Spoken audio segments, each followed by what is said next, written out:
জোনাসাকে যেমনটি মোস্তফা কামাল বলছিল যে রাজনীতিটা বর্তমান সময়ে আসলে অনেকটাই বাক পরিবর্তন করে আসলে কঠিন হয়ে যাচ্ছে বিরোধী দলের জন্য, আসলেই কি তাই?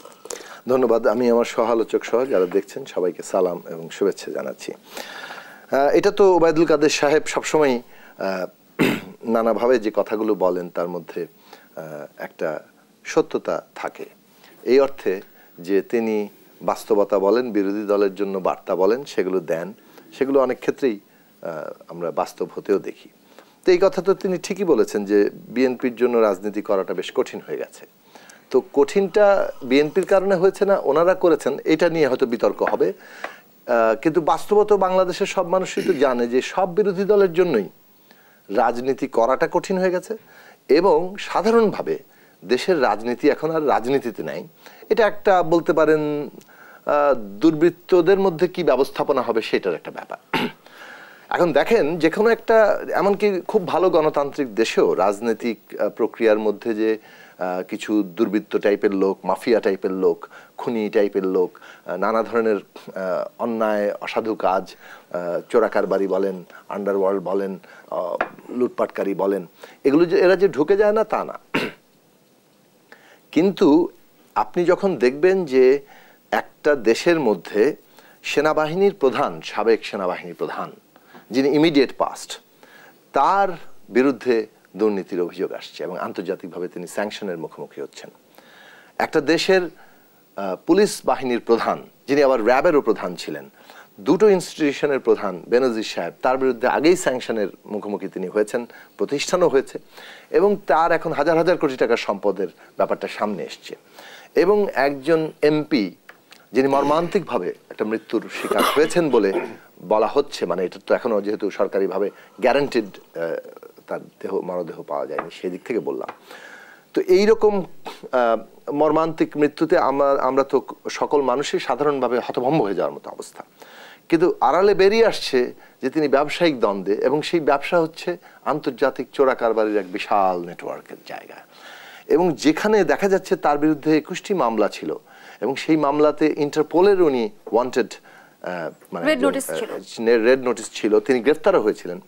এবং 2009 সাল থেকে 2014 সালের মধ্যে তিনি সবগুলো মামলা খারিজ করিয়ে তিনি 14 সালে আওয়ামী লীগের টিকিট পাওয়ার মতো নিজেকে উপযুক্ত করে তুলেছেন। একই সময় আবার বিরোধী দলগুলো হামলা মামলার শিকার হয়েছে, এমনকি বিএনপি যে বিরোধী দলের মধ্যে প্রধান সবচেয়ে বড় দল, তার যে চেয়ারপারসন বেগম খালেদা জিয়া, তিনি মানে ওই 111-এর সময় করা মামলায় তিনি সাজা পাচ্ছেন, সাজা ডাবল হয়ে যাচ্ছে, ইত্যাদি ইত্যাদি।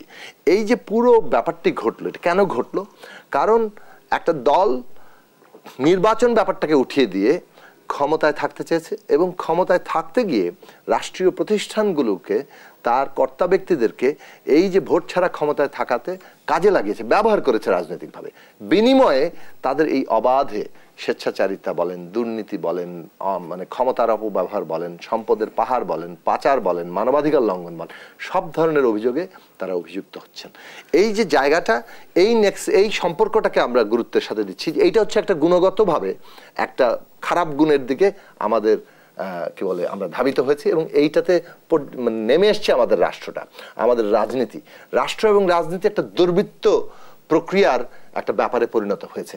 এই দুর্বৃত্তায়নটা ঘটানো হয়েছে এইভাবে ক্ষমতায় থাকতে গিয়ে, ফলে ক্ষমতাটাই এখানে এই দুর্বৃত্তায়নের প্রধান কারণ। ওবায়দুল কাদেরের বক্তব্য সম্পর্কে অবগত আছেন, তিনি বলেছেন যে অপরাধীরা যতই শক্তিধর হোক তাদের শাস্তি পেতেই হবে। আচ্ছা, তা অপরাধীরা এতদিন ধরে যে অপরাধ করে এসছেন, অর্থাৎ দুর্নীতি তো কালকে করেননি, কিংবা 22 সালে উনি রিটায়ারমেন্টে গেছেন, এই 2 বছরই তো উনি দুর্নীতিটা করেন। 1 বছর পার হয়েছে মাত্র, এখনো তো মানে মে মাস জুন মাস, এই 1-1.5 বছরে তো উনি দুর্নীতিটা কেবল করেননি। কিংবা জেনারেল আজিজ সাহেব, তিনিও তো এই 3 বছর আগে রিটায়ারমেন্ট কিংবা করেছেন, তখন এই 3 বছরের মধ্যে কেবল দুর্নীতি করেননি। এই অভিযোগগুলো কিন্তু তাদের বিরুদ্ধে আগে এসছে ইন সার্ভিস, তারা যখন সার্ভিসের বিরুদ্ধে ছিলেন তখনই তাদের বিরুদ্ধে মানবাধিকারের অভিযোগ আন্তর্জাতিকভাবে এসছে।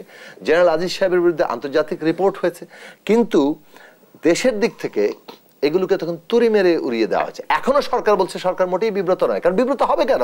তারাই তো এই জিনিসটাকে এইরকম এই ফ্র্যাঙ্কেনস্টাইন তৈরি হয়েছে, কিন্তু ফ্র্যাঙ্কেনস্টাইন এখনো পুরোপুরি হয়ে ওঠে না। আমি যেটা বলতে চাইছি যে এই ধরনের একটা বড় আকারের নেতাকর্মীরা যে আশ্বাস দিচ্ছে বিচারের কিংবা দুদকের তদন্তে, আপনি কি ভরসা রাখতে পারছেন না? কোথায় ক্ষমতাসীন দলের নেতাকর্মীদের আশ্বাস কিংবা দুদকের তদন্তে কি ভরসা নেই? আপনি কি দেখেননি যে এই সরকারের আমলে এই বিরাট এক ক্যাসিনো অভিযান হয়েছিল? সেই ক্যাসিনো অভিযানের সময় আওয়ামী লীগেরও বেশ কয়েকজন নেতা, মানে বেশ ডাকসাইটের নেতারা গ্রেফতার হয়েছিলেন। তারা এখন কোথায় আছেন? নির্বাচনের আগে তারা কিভাবে মানে ছাড়া পেয়েছেন, কিভাবে তারা কাজে লেগেছেন রাজনৈতিকভাবে? সুতরাং এই পুরো প্রক্রিয়াটা যদি আপনি দেখেন, তাহলে এটা নির্ভর করছে যে ক্ষমতার কেন্দ্রে যারা আছেন তারা ঠিক করছেন কারা কখন কোন বিচারের মুখোমুখি হবে অথবা কারা ছাড় পাবে। আপনি ধরুন বাংলাদেশের অর্থনৈতিক ব্যবস্থাপনার মধ্যে এখন আলোচিত জায়গা আছে এস আলম, যার হাতে 8টি ব্যাংক কর্তৃত্বে গেছে, $1 বিলিয়ন তার বিদেশে পাচারের অভিযোগ আছে। তার ব্যাপারে তদন্ত করার জায়গাটা কিন্তু একটু এগোও নেই, তদন্তের জায়গাটা হচ্ছে না। ফলে কোনটা এগোবে আর কোনটা এগোবে না, এ যেহেতু নির্ভর করছে পুরো সুইচ টিপাটার ক্ষমতা যাদের হাতে আছে তাদের কাছে, সে কারণে আমরা দেখছি কোন সময়ে সে কার বিরুদ্ধে ব্যবস্থা হয়। যখন এই অভিযোগগুলো চলছে তখন তো তাদের কোনো ঠেকানো হয়নি। এখন যখন এক্সপোজড হয়ে যাচ্ছে তখন সরকার নিজেকে কিছুটা তাদের থেকে দূরে সরিয়ে জনগণকে একটা দেখানোর চেষ্টা করছেন, আন্তর্জাতিকভাবে দেখানোর চেষ্টা করছেন, না না আমরা এদেরকে ওন করছি না। কিন্তু তারা এটা জানে যে স্ট্রাকচারটা, কাঠামোটা এমনভাবে গড়ে উঠেছে যে এই কাঠামোর মধ্যে এইটার উপর নির্ভর করেই ক্ষমতাটা চলছে। ফলে একে অস্বীকার করার জায়গাটা তাদের জন্য আত্মঘাতী হবে। ফলে তারা এটা শেষ পর্যন্ত করবে না। সেটাই আমরা দেখেছি অতীতে, ভবিষ্যতে আমাদের দেখতে হবে।